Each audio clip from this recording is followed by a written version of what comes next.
Hello, everybody. I see people popping into the webinar now. Just gonna give a little bit of time on here.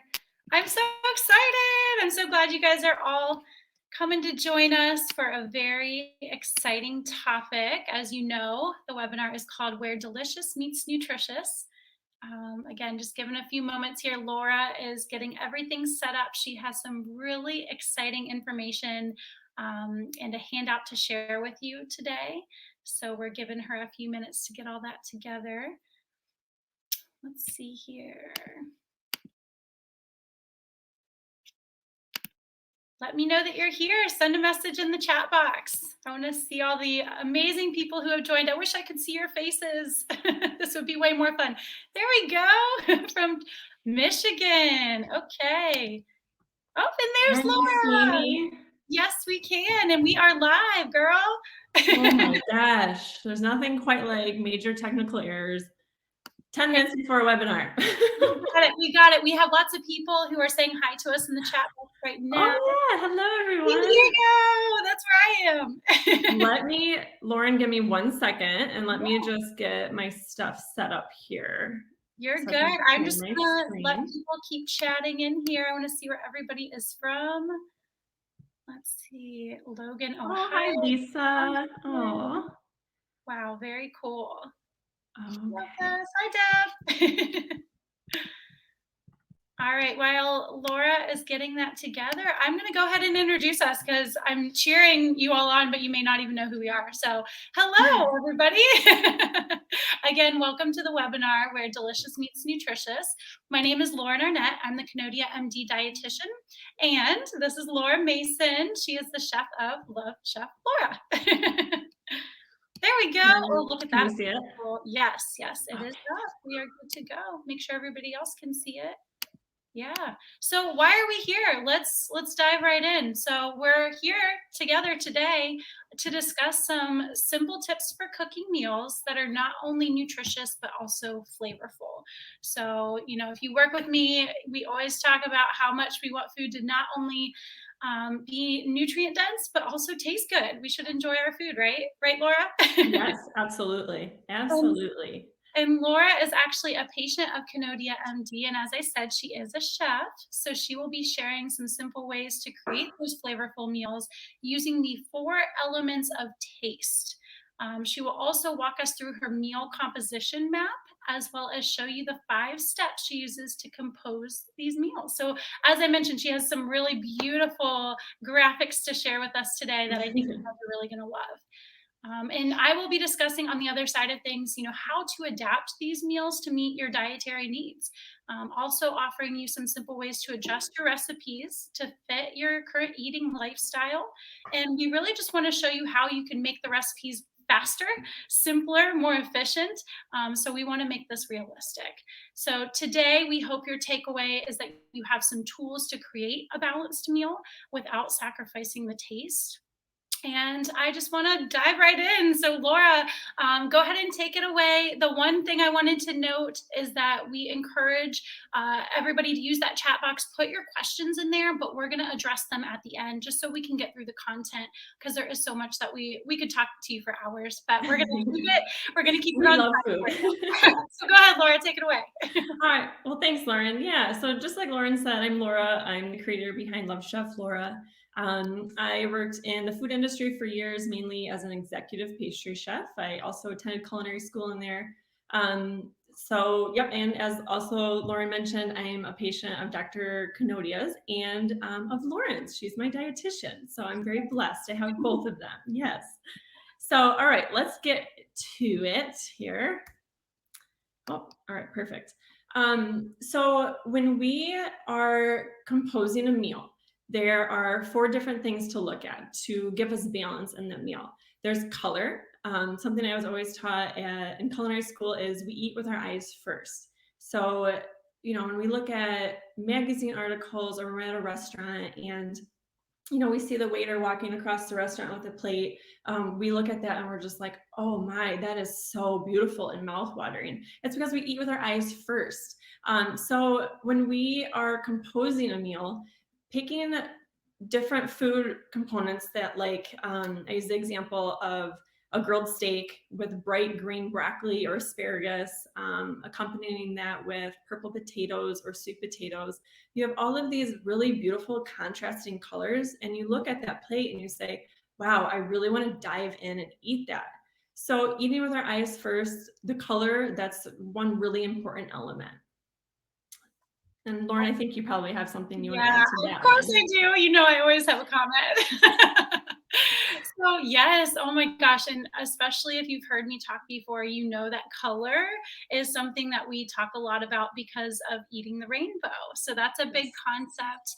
You know, not only is it more appealing, right? Who wants to eat just something that's bland looking in terms of color versus vibrant, my favorite word, vibrant veggies and vibrant fruits and things that Uh-huh. are gonna be packed full of nutrition though. So taking the other side of this is those colors represent our phytonutrients. So those are our plant nutrients. They're going to have more antioxidant power to them. And every color represents another benefit. That's how I look at the colors on our plates. And that's how I talk to patients is, you know, if we're eating those oranges and those yellows, we're going to get, you know, phytonutrients and antioxidants that support our vision, our immune health, our heart health. And then if we look at blues and purples and black foods on our plate, those are going to have anthocyanins in them, which are can lower the risk of cancers, promote healthy aging. So every color, there's a purpose to that. It's not just to be beautiful, but it's also for the nutrient impact and the antioxidant impact Mhm. as well. Yep, absolutely. So to keep going through just like our list here, cooking methods is the second one to consider. When you cook something, I put the example of roasted broccoli versus steamed broccoli. So having different textures in your mouth, they really add to that pleasant meal experience. Roasted broccoli is going to be crunchy and also has that slightly charred taste versus steamed broccoli. That's going to be softer, and having those different textures just make for an exciting meal. So it's always really good to try and change up all the different textures that are on your plate. Laura, do you lean towards one certain way of your preparation for your Oh, roasted for sure. This roasted? is something, yeah, my mother-in-law, actually, I never really roasted broccoli, but my mother-in-law is like her go-to vegetable, how she prepares it. And I totally snagged that from her years ago. And now that's like the only way I cook broccoli in our house. And my kids love it as well. So it's a really good one. I prefer That's roasted a for huge sure. win. That is a huge win. Yep. I think it's so funny that we chose broccoli to as the example, or that you chose broccoli because that is a staple in our kitchen. My fiance, Yes. every week he gets a bag of broccoli. Yep. I know the other day, actually, we eat it so often. My husband was like, I think we need something different than broccoli this week. I was like, okay, well, you know, it's like the only green vegetable my kids eat, so we'll see. Let's tell him to think of the rainbow. Yeah, exactly. Well, you Yeah. mentioned textures within talking about that too. So what are your thoughts on the next step, that third one with texture? Yeah. And you know, and I was just looking at my notes and I was just kind of I kind of stepped. I said I said number two was texture, but it's really cooking methods. But now I'll talk about cooking methods. But yeah, so the different textures and whatnot, the cooking method obviously will play into the texture and the different mouthfeel. But having different mouthfeels, like a really creamy sauce or crunchy nuts or hard cheese or chewy steak, those different textures just again make for a really exciting meal. So you don't always just want to have, I mean, you can just have like a plain pureed soup that's really yummy and tasty, but it may not just be as like, oh, I just can't wait to dive in and eat that carrot ginger soup. When you add different components like the crunchy nuts and maybe some protein on top of it, it just makes it a little bit more exciting and interesting. You're So so right, so right, and yeah. also you're adding various nutrients to that. Mhm. So I heard you say, you know, nuts, we're getting some protein and healthy fats in there. You know, just dependent on what we mix it up to based on how you're eating as well. So Yep. let's say you are on an autoimmune protocol and you're not consuming any nuts or seeds at this time. You know, there are other ways like our roasted vegetables where there's that crunch. Mhm. And I know when I was reading through this as we were preparing for this talk today, you know, I kind of wanted to take a different spin as well when we talk about the textures and going into your next one with the taste that, you know, really it can help slow us down when we're eating too. And it Yes. can allow us to be more present in our meal. really into that mindful eating, those type of exercises. And I know I challenge myself throughout the week on, am I multitasking? Am I actually understanding, like, what did I just taste? I don't know if Yep. anybody else feels that way, but sometimes, and it's not a good habit. It's a habit to break, right? Where it's like, Yep. I have no idea what I just inhaled. I was on my laptop or watching TV or doing this or that. So I always encourage people, not only let's add that texture and taste for the joy of the food, but let's slow down and be more mindful within the meal. And it's really hard to do that when we're multitasking, I will say. Definitely. Yeah. One example of that I would say is I tend to make smoothies a lot, and I really love smoothies because you can totally add all sorts of different things in there and get in your different seeds and fats and add half an avocado, greens, or whatever it is. But I will tell you, I reach for smoothies a lot because, again, I'm multitasking, and then I can just like drink it on the go and whatever, and Yeah. not worry about it. But it's totally not a mindful thing for me. So yeah, I understand that. It's like a Yep. double-edged sword though too, because they are convenient and they are Yes. packed full of nutrition. Uh-huh. Yep, but I definitely need to work on that mindfulness as well. I would definitely say that. All right, so let's just keep going here. So the fourth component, the flavor on your fork, would be taste. So we're gonna actually break this down into a couple more things here. And let me switch over my slide if it'll let me. Whoop. Perfect. So under that taste category, um, there's salt, heat, spice, fat, and acid. So salt, which is something a chef said to me in culinary school, salt enhances every flavor on the fork. So what that means is salt can really bring out different elements on a plate. So if I don't know if you ever heard of adding like salt, Lauren, to a not so sweet watermelon, will actually bring out the sweetness in it. Mhm. So adding that salt component to food just makes it not so bland. And so yeah, there's just a lot of different things you can do with salt. There's hundreds of types as well. And it just adds all these different excitement to your plate. And I'm also the type of person, which I don't know if you're like this, Lauren, but I love like grilled steak or like hard pan-seared steak with just like a salt crust on it. I Mhm. could totally eat that all day long without a sauce because that salt really brings out that flavor in the meat. It's just Right. so good. Yeah, I love you're it. tasting the meat, right? So there's Yes. some foods where it's like you shouldn't have to, add anything in addition to that because it, Right. it has such good flavor, and especially for better quality too, the better Mhm. quality meat specifically, you find it's amazing. I used to hear from people, maybe they've upgraded the types of meats that they're consuming, and they used to say like maybe they're eating gluten free and they're doing a lettuce wrap. I can actually taste the meat now. Yep. There's not all this extra stuff that's, causing me to not be able to pick up on one specific flavor because there's so many condiments in the bread and all these other Exactly. Yep. things. Yep, Yeah, absolutely. that's so true. Do you ever hear though? So here's the other side with salt. I mean, sodium, right? So it's not a Yeah. secret. People are scared. People are scared to salt their food. So what are your thoughts on that? I mean, I don't know. I love salt. Ask my husband, he'll tell you I love salt. Yeah. I mean, I think I don't know. You don't I'm have not a to. dietitian, I'm not a nutritionist, so I don't wanna say either way, but, I mean, if you have a medical reason not to eat salt, sure, that's understandable. And if you can't have salt, try something like, adding a salty component, maybe like tomato sauce or adding Mhm. coconut aminos, something that's gonna not gonna necessarily contain a lot of sodium, but will kind of give that salty type of flavor, if that makes Mhm. sense. It does, it So, does, and I guess from my perspective with that question is, we need sodium, right? So yes. we need it in the right amount, and I think sodium gets a really bad reputation just in general because there's a difference between our high quality, real, sea salt like Redmond sea salt or, Redmond real salt or like the Selena naturally, gray Right. sea salt. So those have minerals in them. They haven't been stripped away and refined and have additives in there like table salt or Yep. processed foods that Yep. need them for the preservation. So, I think, yes, there's this, if you have a medical reason, of course, but that we shouldn't fear adding good quality salt to our foods, especially especially if we're eating more whole foods. So there's this electrolyte balancing that has to happen as well. Yep. So that's kind of, I know that there's a lot of fear. So kind of just throwing out that topic there, that sodium is critical. We need it for functions like our blood pressure, which is what we think of, or hydration, electrolyte balance, but it's all about having the right type. And it's not just that table salt that we see typically. Yep, the iodized table salt. Yeah. Yeah. Yep, absolutely. So let's just keep going. So the next one is heat and spice. So capsaicin is the chemical found in spicy foods like peppers.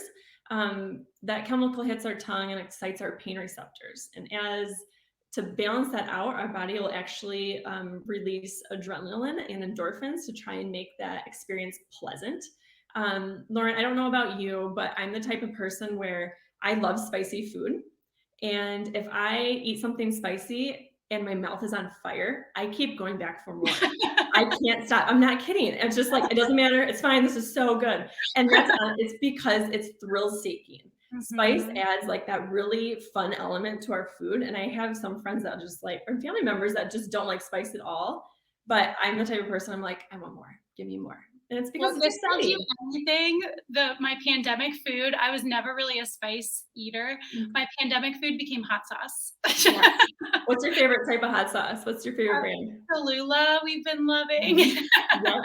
Yep. We're out here in California though, so there's a lot of sriracha out here. Yes. I'm not a hot sauce connoisseur. I just use what my fiance uses. So yep, that's good. There's tons of different, I think they all kind of have their own flavor too. Like Cholula, I love to put on Mexican food. Yes. Where like Frank's Red Hot is totally like my barbecue type of hot sauce. And then there's another one my nephew actually introduced us to called Yellowbird. That's a type of siracha. It's so good, but I can use it on everything. I would love to know what people like to use already for their condiments. Yes. You need to throw that in the chat box. I need to expand. Yes. Yep, absolutely. With you saying that it's like thrill seeking. Who doesn't want that, right? And then the other side of it that I hear all the time from people is if it stimulates our, what is the right word? So if it's speeding up our metabolism essentially. So with, like you said, with that heat component and that chemical that's in there, it can temporarily. So I wouldn't say just, eating hot sauce is going to help you lose weight, but it's again, just another mechanism of that food as you're talking about the flavors on your fork. Yep, absolutely. So to kind of accompany that heat part is there's fat. Fat is, adds that really nice, velvety, creamy, rich mouthfeel to foods. And the same thing, it releases the endorphins and the serotonin. We just love it for those reasons. We're also programmed to really enjoy our fat because it is so high in calories. But, going back to the textures and the other elements we were talking about, like I said, that fat adds that creamy mouthfeel. And we just love it because it is so high in calories. So. Well, and also, it froze there for a second. I also think, with fat, as you're saying, we kind of, I don't want to say crave it, but we go towards it, right? It's something that our natural body instinct almost. And again, looking at, we talked about salt and good quality salt. Well, fat, we went through the phase of low fat everything. But then we know that the actual fat of the composition was taken out, and then fillers are put in, sugars are put in, all those different types of things. So I think we're getting to this place too where people are becoming less fearful of good quality fat. Now, we're not saying let's eat trans fats. We're talking about our omega-3 fatty acids, our monounsaturated, polyunsaturated fats. And I think one really interesting thing that always stands out to me when I talk to people is that our brain is actually 60% fat. So no wonder, it's critical. It really is. It insulates our body. It protects our organs. There's just so many reasons why we need to consume it and consume the right types. Now, going back to kind of, how everybody has a different eating style, your amount of fat that you eat per day may be different. Yours may be different than mine, right? It doesn't mean that we're not still getting in and consuming some forms of good quality fat. So olive oils, avocados, fatty fish, just to name a few. So I think that's a really interesting one because they're, again, kind of going back to the salt. There's a fear around it somewhat for some people. And then there's people who are all in on the keto side and they just want all the fat all day. Yep, absolutely. Yeah, I would definitely agree with that. And I think you know, I'm not a huge, I don't love a lot of fatty foods. I really like my nuts and seeds, but Mhm. I know this is probably like not the right thing to say, but I don't love avocado. I know everyone loves their guacamole. Yeah, I mean, I love guacamole and people love their avocado toast. And I'm like, no, thanks. Like you can just, you know, I eat it because I know it's healthy for me. But Mhm. yeah, the same thing. I can kind of, you know, give or take fat a little bit. Well, and the beauty of that statement is there's so many other flavors, as we're mentioning. You don't have Yeah. to eat avocado for that healthy fat. You can Right. get flavor and the benefit in other ways. Yeah, absolutely. Yep. All right, so let's go to the last one here. So the last one is acid. So similar reaction as heat, where the serotonin is released, making again for a pleasant meal experience. Some really great ways to add acid on your plate is my husband's my favorite is sauerkraut and kimchi. We love those types of fermented food. Also in vinaigrettes or citrus, like a squeeze of lime juice. So again, acid, it kind of lightens up your meal and it adds just like a nice contrast to something, especially if it's going to be fatty. That's why adding, you know, having your olive oil and your vinegar together, those are really good complements and they work together because they offset each other, where the olive oil is Mhm. heavy and the acid, that vinegar is not. So it just lightens up the meal again. That's a great point. And also on the acid side, a little tip: if you are a bitter taster out there, so I am personally a bitter taster, so certain greens taste bitter to me, and you may Hmm. find that they're unappealing to you. Add a little bit of acid. So just as Laura is talking about, add some lemon juice or vinegar. That will help with that bite, is what we call it. In terms of that bitterness. So just a Yep. side note. Oh, I'm loving these elements. Yeah. Let's keep going. They're all important when we're composing a meal for sure. So, you know, what, so just to go back to the question, why are these components important when creating a meal? I kind of said it throughout the whole thing because adding these different elements and components to your meal add for an exciting experience. It makes your meal experience um, pleasant. And ultimately, if you can make a meal that feels complete to you and you feel satisfied, you're not going to reach for something unhealthy afterwards. And I think Lauren can agree with that. When we have tend to have a complete meal with, you know, a good amount of protein and the vegetables, we're not going to go for that unhealthy thing because we already feel satisfied. Right. Yeah. No, I totally agree with that. And I think this is almost the cornerstone to, making lifestyle adjustments in terms of what you eat, is that food should be a joyful experience. And I think Yes. some of that gets lost in the diet culture, that, Hmm. your food choices, and we make choices every day, multiple times a day around food, they should honor your taste preferences. So if I don't know if people have ever been given a list of foods and really it just feels like, well, I don't like either know any of these or I don't like any of these, and so that's not going to serve you well because your body's then in a stressful state against what you're being told to do, Yes. right? Yep. And Absolutely. so, but the beauty of that is, we can use these elements that you're talking about to develop our taste buds too. So there Hmm. may be a time where you're saying, or hear people saying, I don't like X, Y, and Z, I don't like healthy food.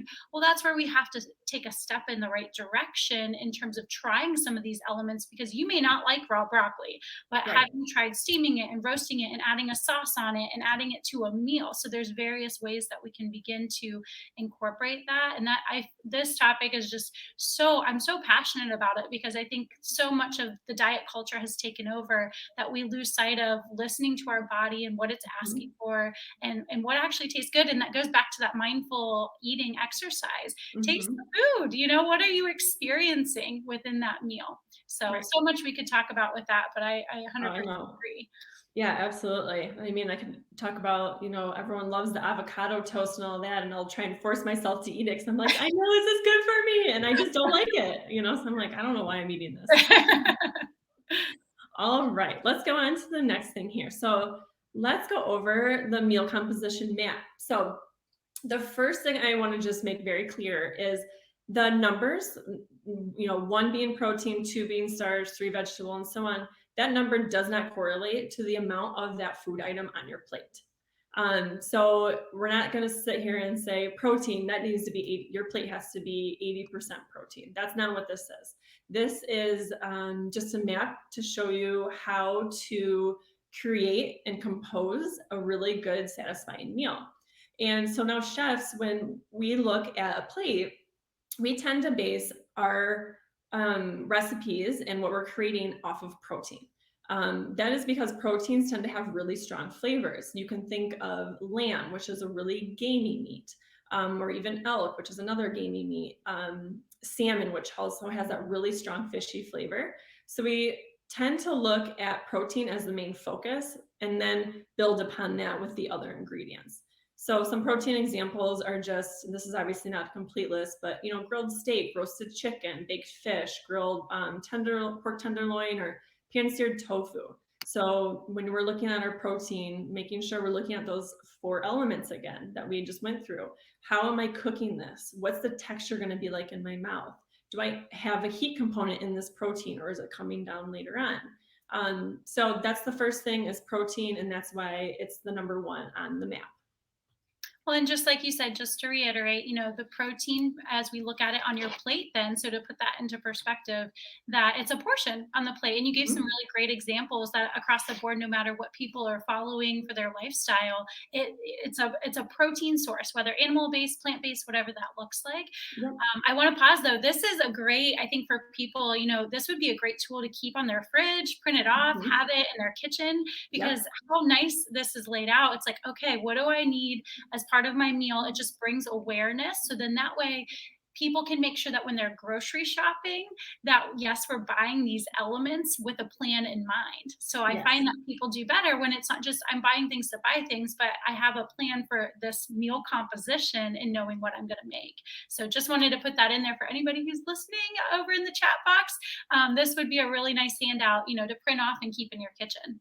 Yeah, and actually to say that, Lauren, everyone who's attending the webinar today is actually going to be getting a copy of my meal composition map with some questions under each category to be asking yourself while you're meal planning and composing your meals. Just questions like, how am I going to cook my protein? How am I going to cook my vegetable? Is my plate colorful? Where's the heat component? Where's the acid component? And then also a semi-homemade list of items that you can buy in the grocery store to kind of fill in those categories to help you really compose a meal. So that's going to be something that's emailed out to everyone that was registered for this webinar at the end, and you can print it and totally put it on your fridge, and that'll really just help you guide through composing these meals. That is awesome. Okay, great. So the second part is starch. We look at starch second because it complements the protein. Starches, while they have a lot of flavor, they can also just kind of be that nice contrasting flavor to something strong like the salmon or the gamey lamb that we were talking about.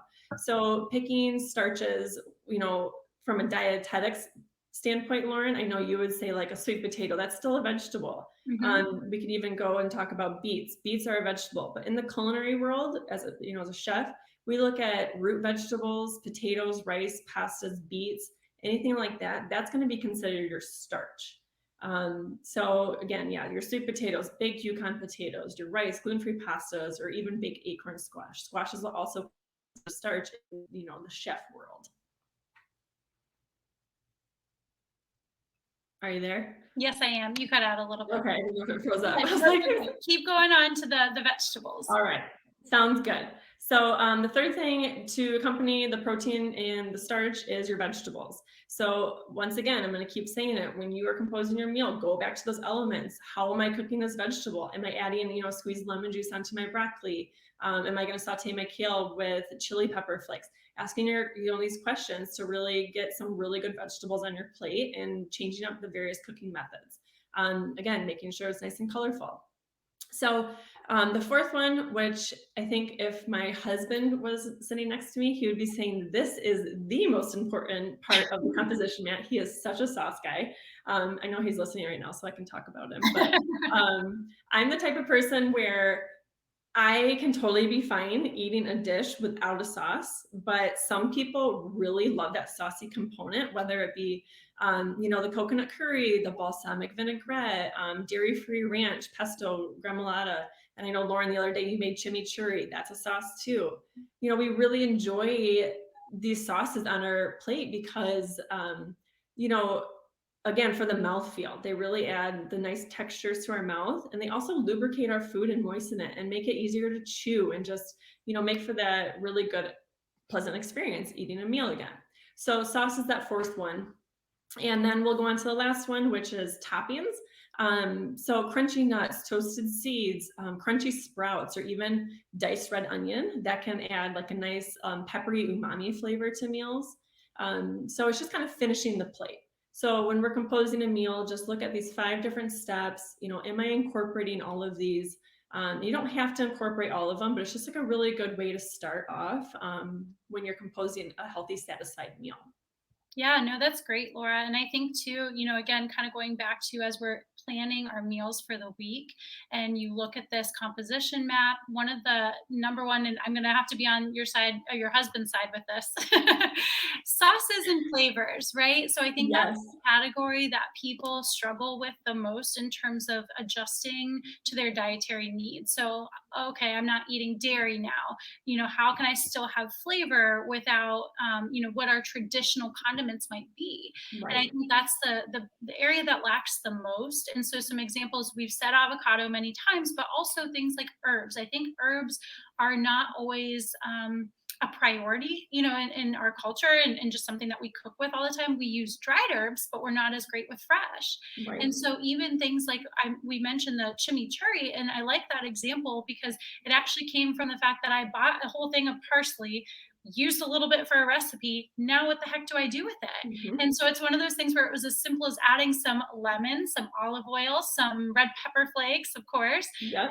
and some salt and pepper. And there you had a sauce now that I added to a pasta dish, to meats throughout the week. So I Mhm. think adding that component of flavor at the beginning of your meal planning for the week and having that pre-made. So pre-make it so you have options. There are a couple of different options throughout your week. So that way you never get bored with that piece of chicken or piece of fish because you always have a different flavor component within it as well. Yep, absolutely. Yep, sauce is important. I would definitely say that. And I love the herb part of that, like, pestos and gremoladas and chimichurris. And Mhm. really just, you talked about that gremolata, and gremolata has a heat component, it has an acid component, fat, and a salt. Mhm. So you just hit all the boxes on that taste category. I really love that. So all right, so let me show you this one. So this was just kind of a little list. The list I'm going to give you is a little bit more complete. But these are the different proteins that you can pick on your plate when you're thinking about meal planning, different starches, different vegetables, varying types of sauces, and different toppings. So just a little overview there. And then what I'm going to do is I'm going to actually just kind of explain some dishes that I have composed and my thought process on that. So Thai coconut curry meatballs. These are, oh, I kind of had everything out of order a little bit, but the first thing I did was their protein. So it's ground turkey. Okay, so that ground turkey, if you've ever had it, it has a pretty, it's not super strong. I would definitely say it has a stronger flavor than chicken. So turkey was my first thing I looked at. And then I went on to cauliflower rice. Cauliflower I think Lauren would say, would consider it a vegetable. From a chef's perspective, I would say this is a starch because I'm actually using it as a replacement for rice.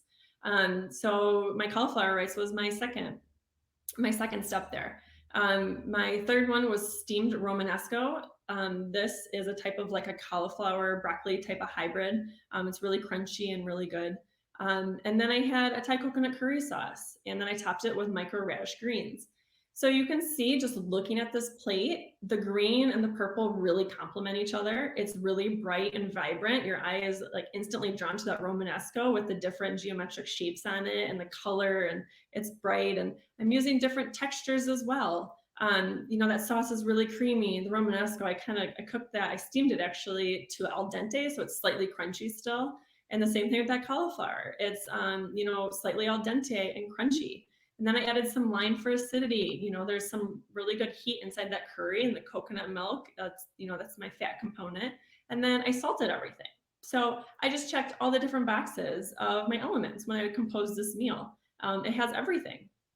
So let me show Laura, you. my mouth is watering. Thai is one of my favorites. I I really love like that this you have dish. to make this, and I think Emma's actually going to drop your link for your website into the chat box too, Oh, perfect. because Yeah, I'm thanks, sure Lauren. other people would love to see Mhm. these recipes. Yes. Yeah, and this is a really good one. This is like I made this one in December last year, and it was just really nice and warm. It was really, really good. Oh, So sounds so good. let's look at this one. This is a lemon asparagus pasta salad. This is a really good summer side dish. So yeah, all my things are a little bit out of order there, but I actually didn't pick a protein for this one. This is the vegetarian and vegan friendly dish. You could add any sort of like roasted chicken if you wanted. That would be really good in this. Even salmon would be really good in this one.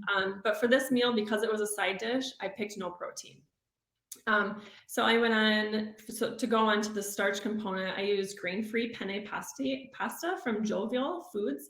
That's a really good cassava flour-based pasta that I really love. So then my vegetables, steamed asparagus, and I have a lemon vinaigrette, and then I topped it with crunchy pistachios and that raw peppery flavored type of red onion. So lemon vinaigrette has that, fat from the olive oil, and the lemon juice and the vinegar is the acidic component. The raw red onion, that peppery spice. And then everything is salted. And I also added pistachios for a little bit of fat. So even though this doesn't have the protein in it, it really does check all the boxes for those different elements to consider when creating a meal.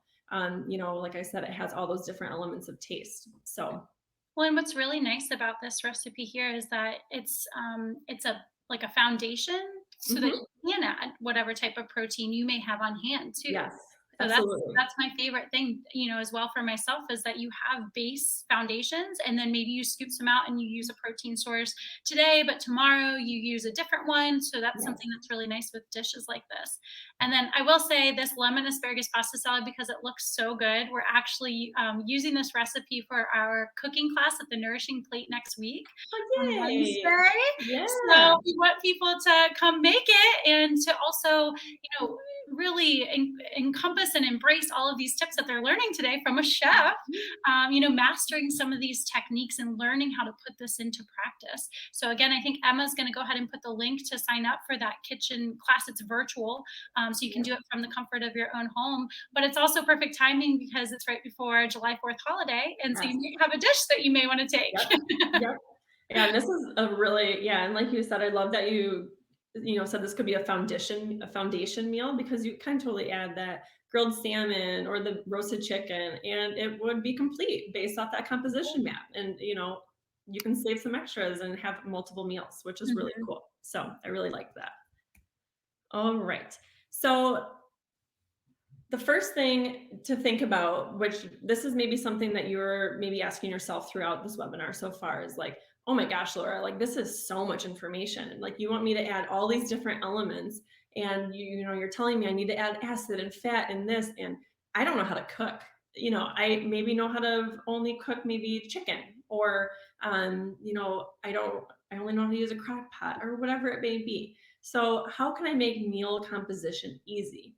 And the first thing I always say is start where you are. Evaluate what type of cook and the level that you're at today. So, like I said, maybe you only know how to use a crock pot for cooking. Maybe you only know how to cook one type of protein. That's okay. There's nothing wrong with what you can do is evaluate that your current cooking skill and build upon that. So, some really great ways to do that is semi-homemade cooking. And what semi-homemade cooking is don't think I have my list. I'll show the list afterwards. But semi-homemade cooking would be going to the grocery store, or let's just back up. Let's just say that you're making breakfast hash. That's something that I make a lot with pork breakfast sausage and shredded root vegetables or potatoes, and I add spinach. You can buy really good, clean, store-bought pork breakfast sausage, or you can make your own.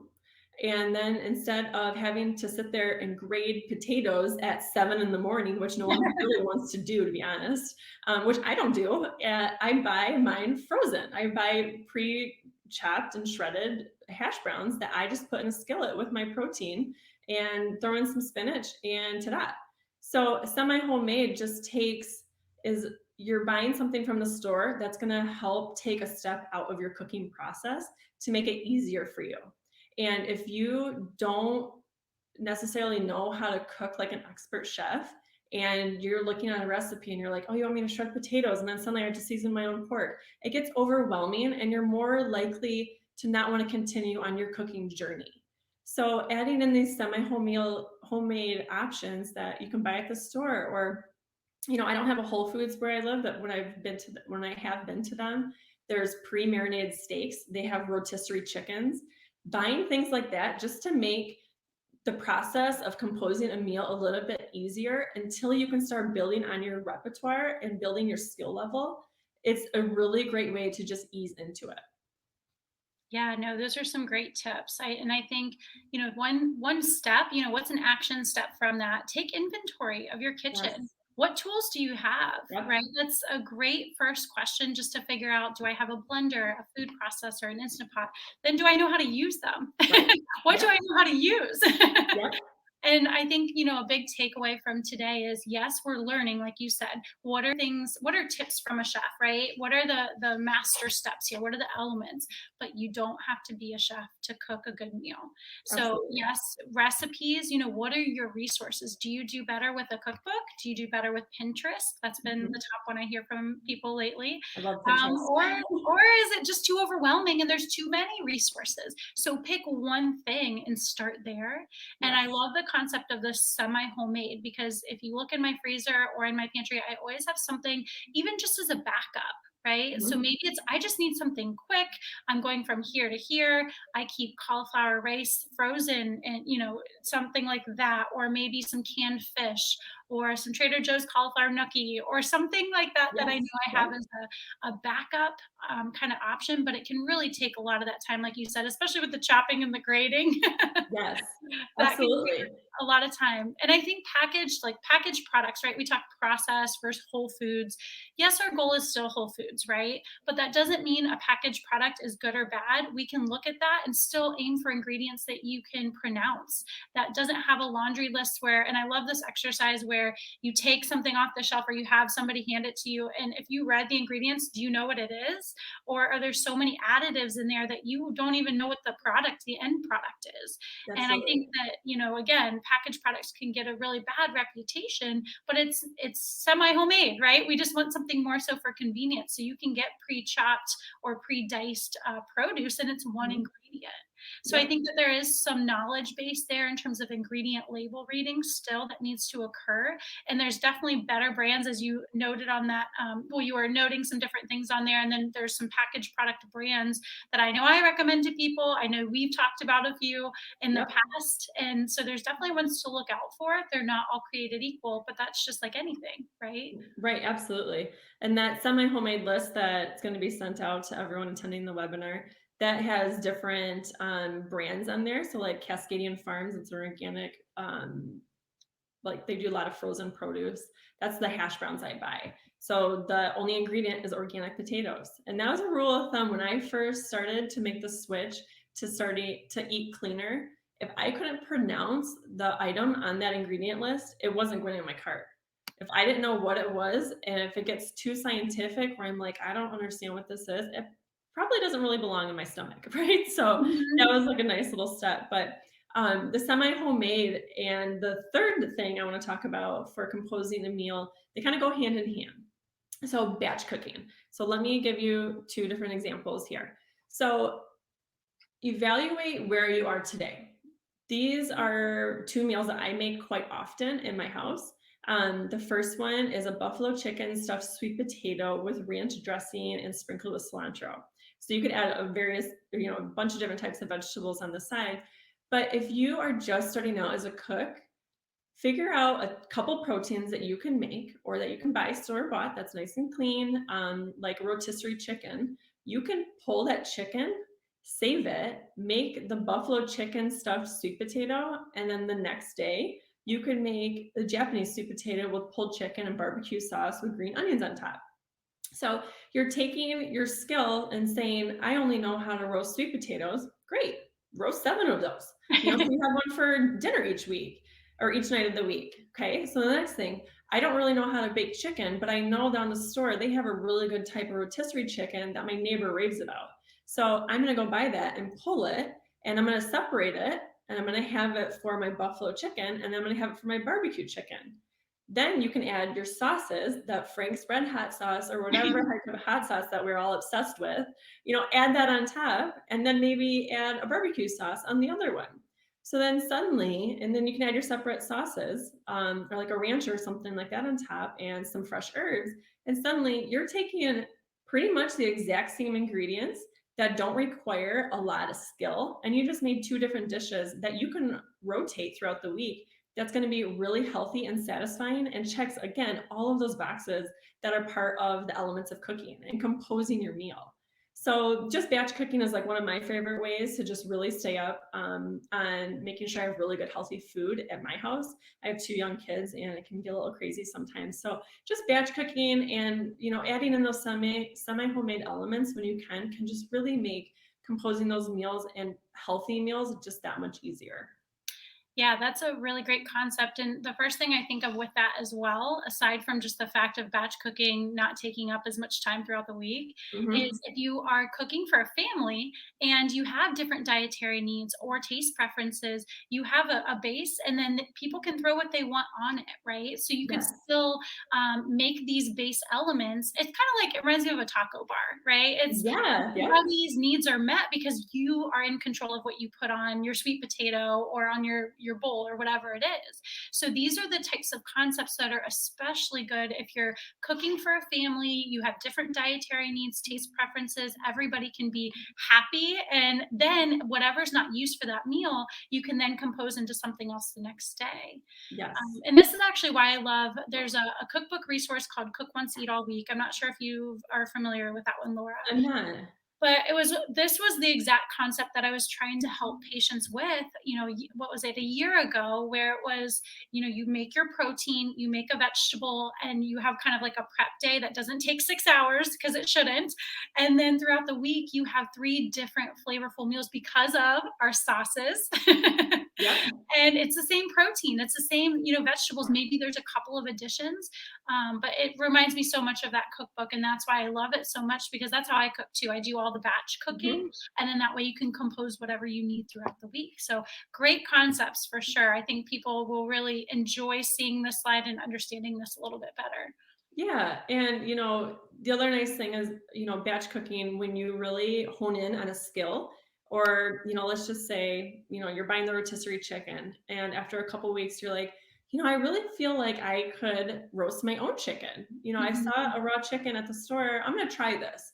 And so you either go on Pinterest, like you were saying, you follow a food blogger, wink, wink, or you find a YouTube video or something like that helps you, or a cookbook, and guides you through that. And then suddenly you're not buying the rotisserie chicken, you're making it yourself. Mhm. And then you just build and you just added another skill to your repertoire. And you Mhm. can just keep going with that. And over the years, practice makes perfect. Over the years, you're just going to keep cooking. And before you know it, you're going to have all these different skill sets in the kitchen. And you're going to feel so confident going in there and composing really good, healthy meals. Mhm. Mhm. So, That's a great point.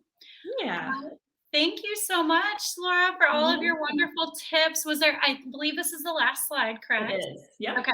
So the links, I did see Emma put in the links for both your website and then also for the Nourishing Plate cooking class next week. So people can go to those links, check those things out. I believe we may have a couple of questions coming through. So let me see here. Okay, so first question is from Leah. What batch cooking tips do you have for vegetarian diets? So I'll let you lead with that, Laura. Yeah, I mean, you can look at the first thing I would say is you can do batch cooking on any type of diet, whether you're keto, paleo, on vegetarian, vegan, whatever it is. Something you could do is have different types of tofu and marinate it and then cook it, and you have your different flavors. So just like this, this sweet potato dish and with the pulled chicken, instead you're using tofu. So, figure out how you want to prepare that tofu, pan sear it, grill it, whatever you want to do, get it prepared, and then create a couple sauces that you really enjoy with that tofu. Mhm. So, think about it the exact same way. It's the same, it's a protein. It's not the same protein as the sweet potato one.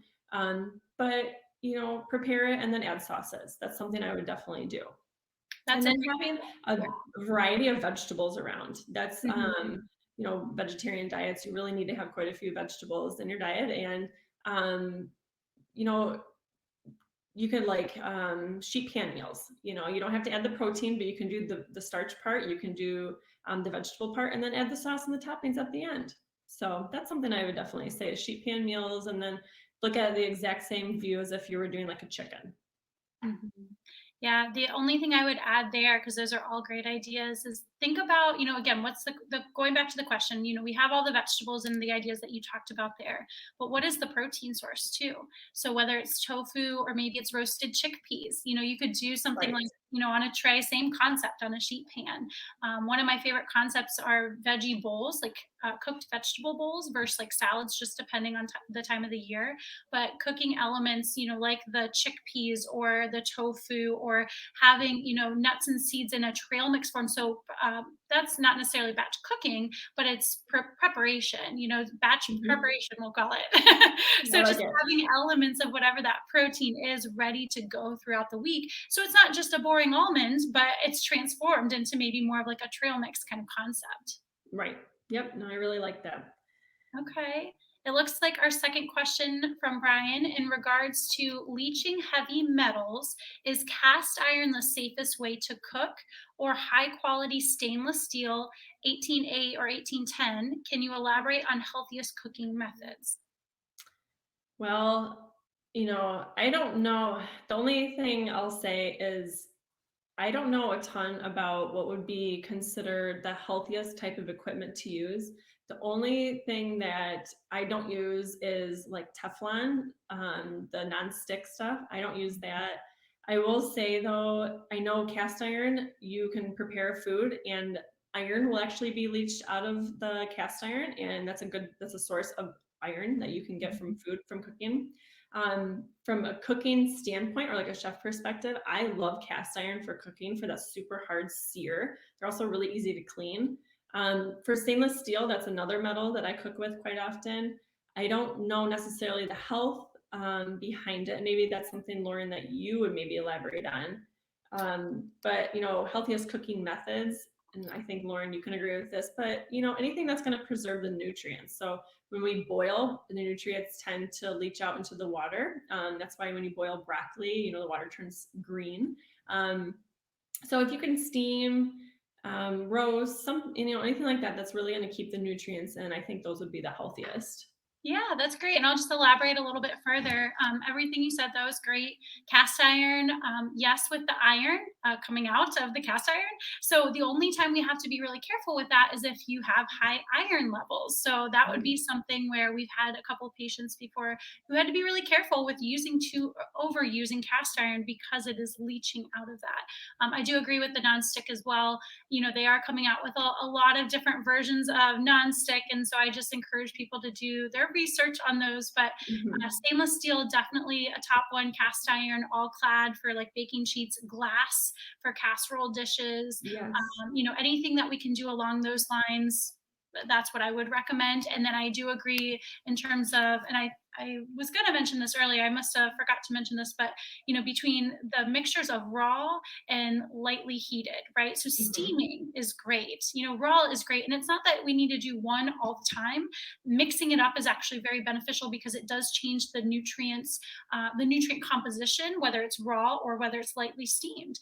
And then in addition to that, we know that adding things like, let's say, olive oil on top of our broccoli, we're going to be able to absorb the fat soluble vitamins better, vitamins A, D, E, and K. And so adding those components, there's a benefit to that as well. So that's why I wouldn't say just have all one way versus the other. It's that variety that is a key for that.